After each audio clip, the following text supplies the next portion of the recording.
بسم اللہ الرحمن الرحیم۔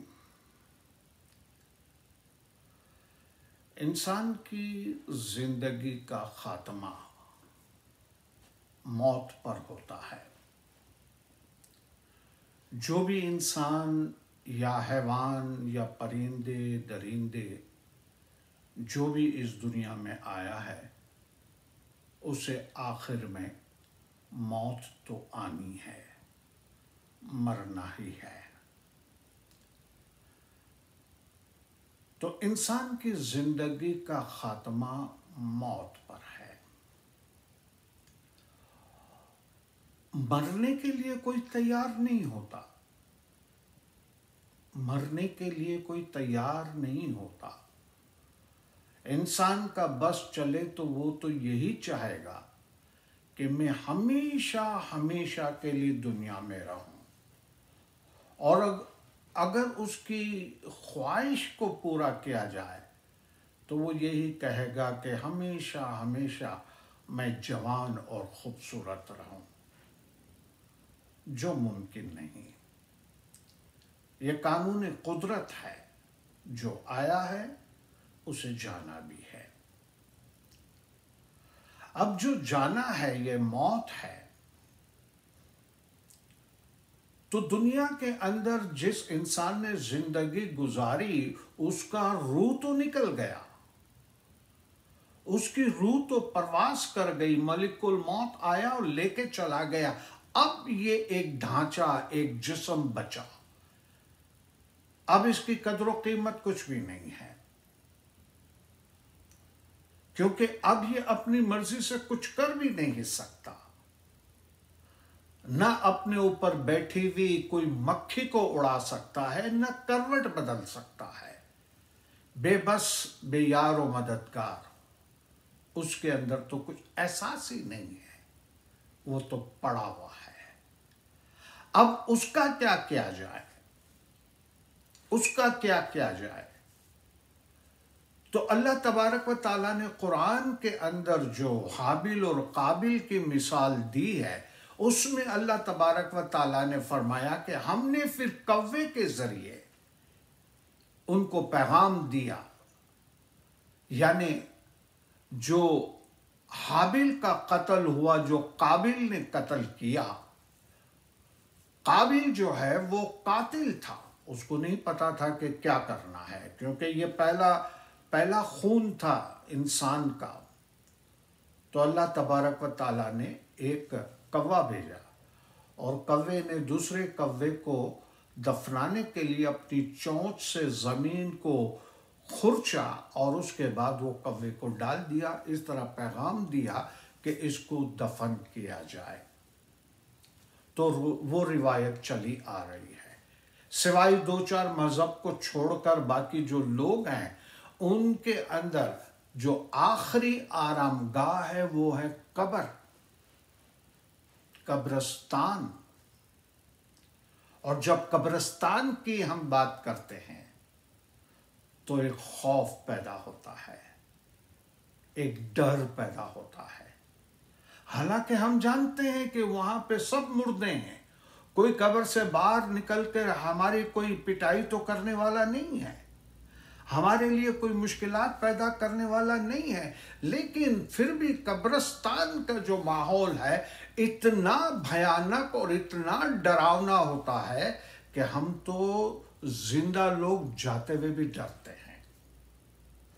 بلکہ خدا نخواستہ کسی کے گھر میں موت ہو جائے، سمجھ لے کہ رات کو ہو گئی، اب صبح تک تو یعنی سنبھالنا ہے نا اس کو، لیکن وہ مردہ انسان جس کے ساتھ ہم نے زندگی گزاری، اب ایک رات ہم اس کے ساتھ سو نہیں سکتے۔ میرا مطلب یہ ہے کہ اس کے برابر میں لیٹتے ہوئے، سوتے ہوئے ہم کو ڈر لگتا ہے۔ اب हालांकि 2 घंटे पहले वो हंसता, बोलता, खेलता, कूदता था और हम उसके साथ हंसी मजाक करते थे, लेकिन 2 घंटे के बाद जब उसकी रूह परवास हो गई, वो मुर्दा बन के पड़ा हुआ है। हमको पता है कि वो कुछ नहीं कर सकता। अब एक रात गुजारनी है ताकि सुबह इसके सुपुर्द खाक करने का बंदोबस्त किया जाए। उस मैयत के साथ सोने के लिए कोई तैयार नहीं। खौफ, डर। और जैसे मैंने अर्ज किया कि कब्रिस्तान का जो मंजर है वो कितना खौफनाक होता है। यहां तक कि दुनियावी तौर पर कब्रिस्तान के इर्द गिर्द या जहां से कब्रिस्तान दिखता हो, वो घर लेने के लिए भी लोग तैयार नहीं होते।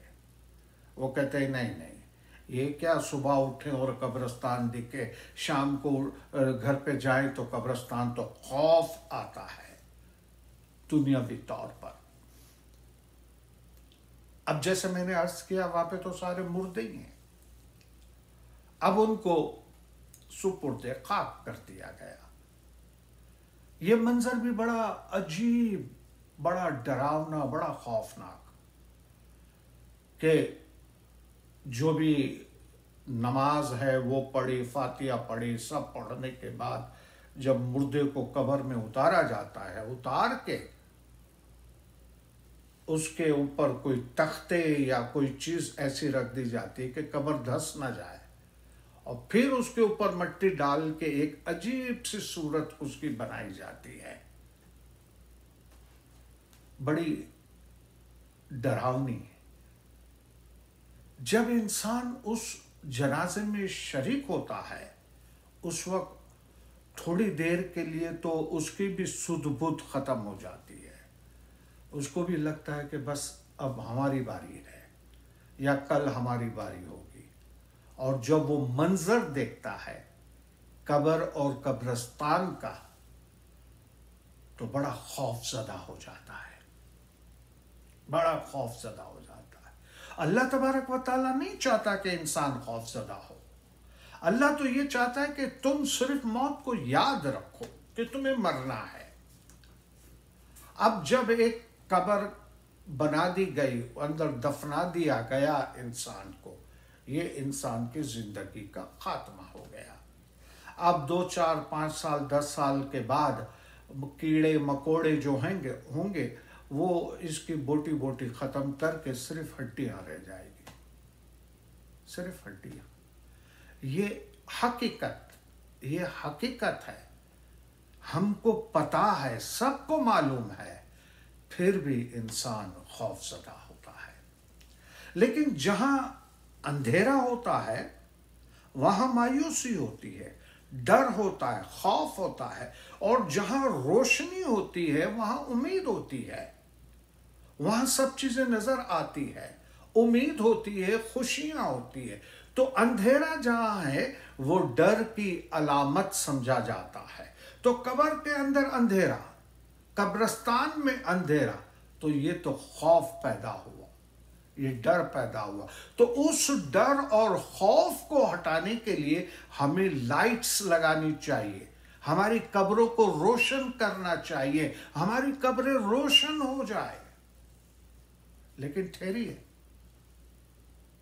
ठहरिए, ये बाहर लाइट्स लगाने से कुछ नहीं होने वाला। अब सर्च लाइट लगा दे, बड़ी बड़ी लाइटें लगा दे, कोई फर्क नहीं पड़ेगा। मुर्दे को तो पता भी नहीं चलेगा कि बाहर लाइट चल रही है कि क्या है।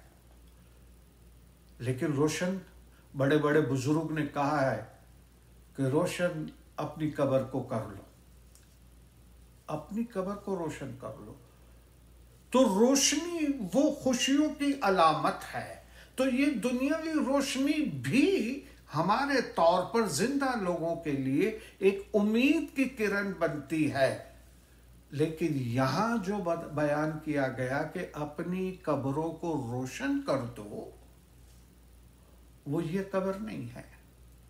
ठीक है, कुछ लोग कहते हैं, यानी ये भी बात अपनी जगह पे है कि अगर आपके आमाल अच्छे हैं, आपकी इबादत अच्छी है, बंदगी अच्छी है, खुदा से आपका ताल्लुक अच्छा है, तो आपकी कब्र में रोशनी होगी। सीधी सी बात है।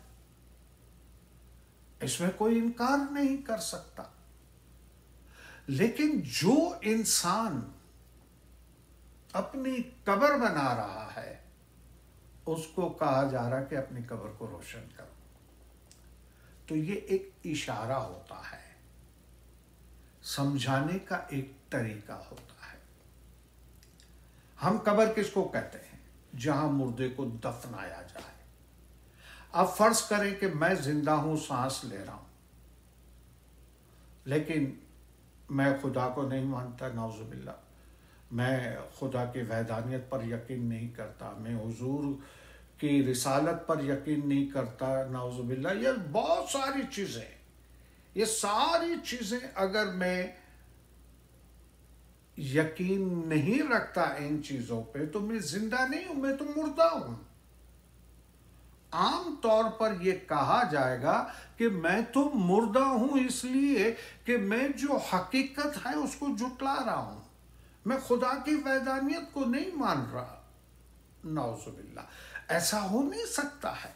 तो इंसान जो है वो मुर्दा उस वक्त हो जाता है कि जब उसके अंदर की जो कैफियत है वो चेंज हो जाती है, वो दुनियादारी वाली बन जाती है। तो कुरान में जगह जगह पर ये लिखा है, जगह जगह पे लिखा है कि ऐसे इंसान तो मुर्दे की तरह है, मुर्दे की मानित है, क्योंकि अंदर रोशनी नहीं है।